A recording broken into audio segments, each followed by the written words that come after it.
आज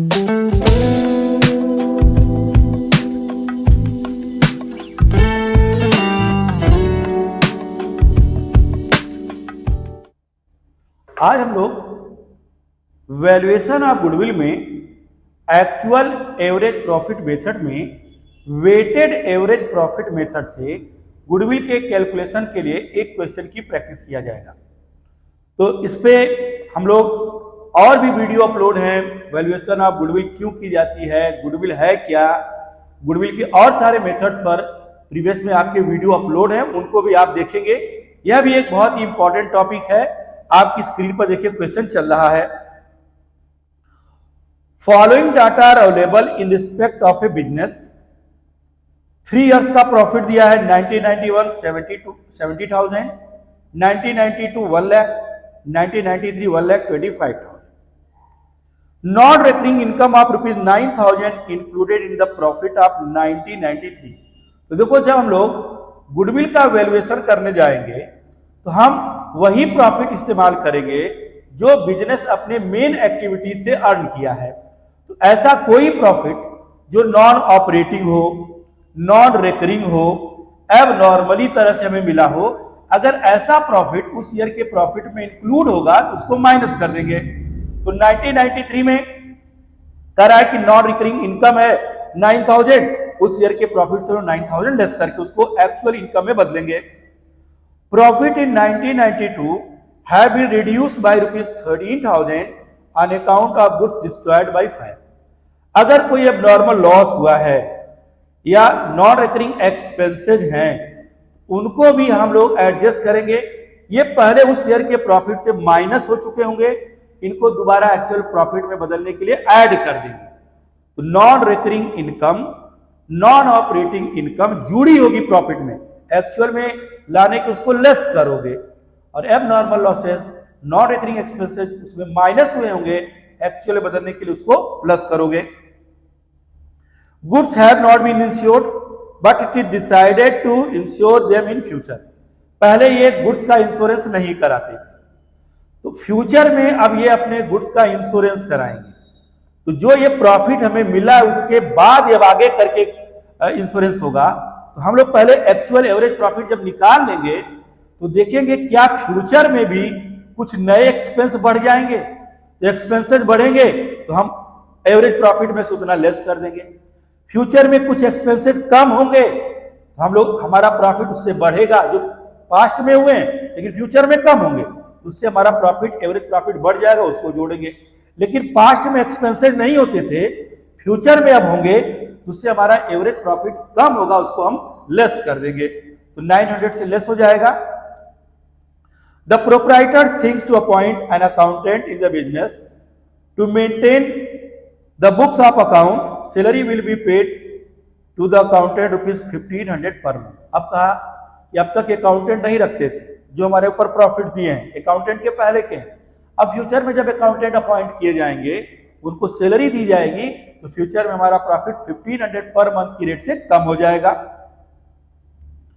reasonable remuneration to the proprietor of a business is ₹12,000 per annum, but it has not been taken into account for computation of above said profit. कह रहा है कि जो proprietor, उसको भी ₹12,000 per annum remuneration चाहिए। अब कह रहा है कि जब ऊपर के प्रॉफिट कैलकुलेट हुए उसमें इसका ये शामिल नहीं था।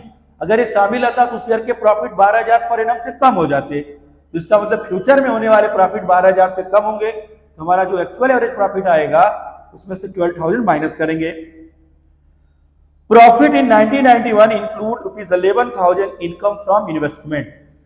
तो यह नॉन ऑपरेटिंग इनकम है, इन्वेस्टमेंट की इनकम हमें मिलती रहेगी चाहे बिजनेस चले चाहे ना चले। तो 1991 में यह इंक्लूड है, तो उस ईयर के प्रॉफिट से इसको माइनस कर देंगे।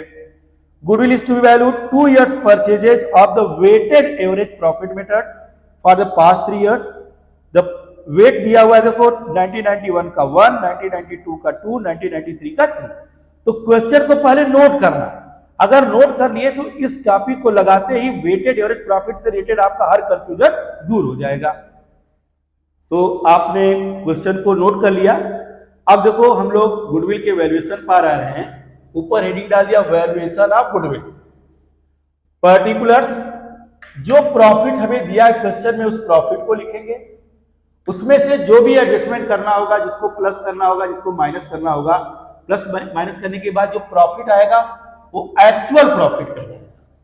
वेट दिया हुआ है 1991 का 1 है, 1992 का 2 है, 1993 का 3 है, तो वेट लिख देंगे। अब एक्चुअल प्रॉफिट और वेट में मल्टीप्लाई करेंगे, हमें मिलेगा वेटेड प्रॉफिट।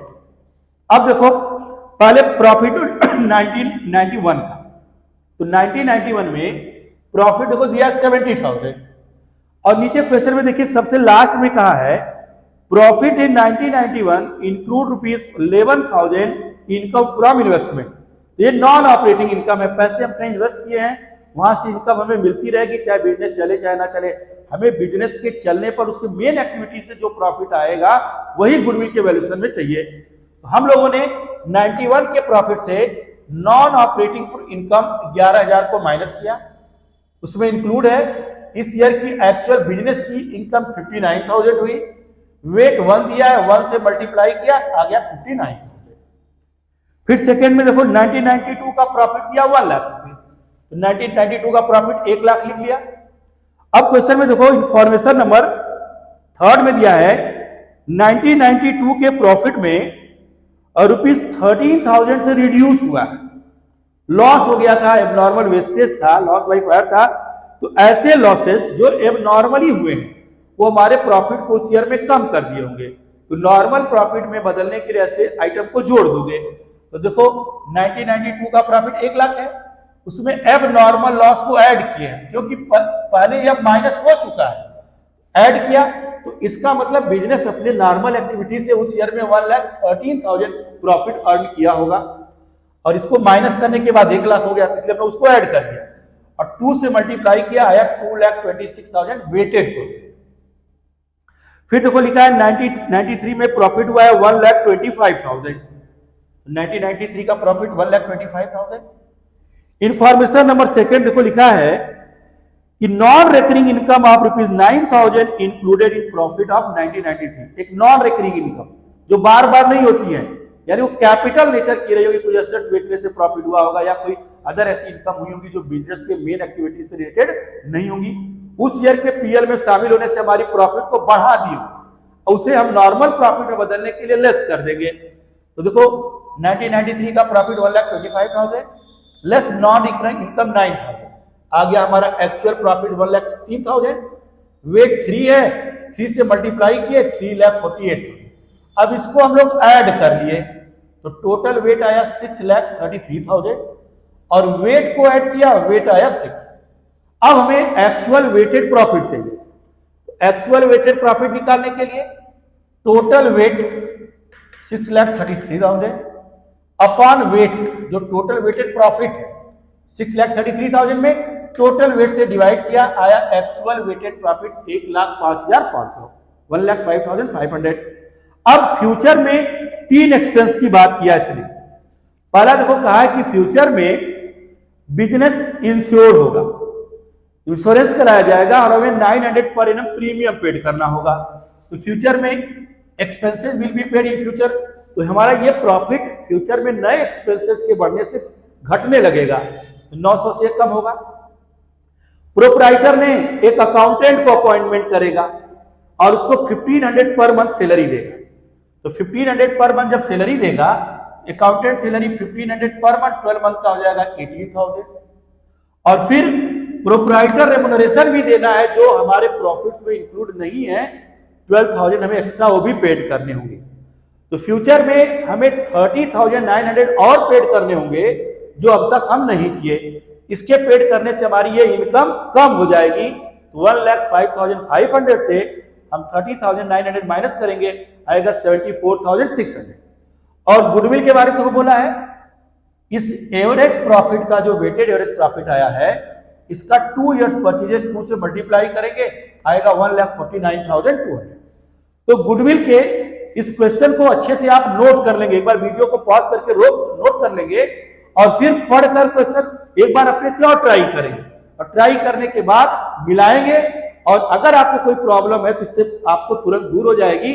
और भी जो है क्वेश्चन आप गुडविल के अपलोड है उनको भी देखिएगा, उससे भी आपको बहुत सारे हेल्प मिलेंगे। है।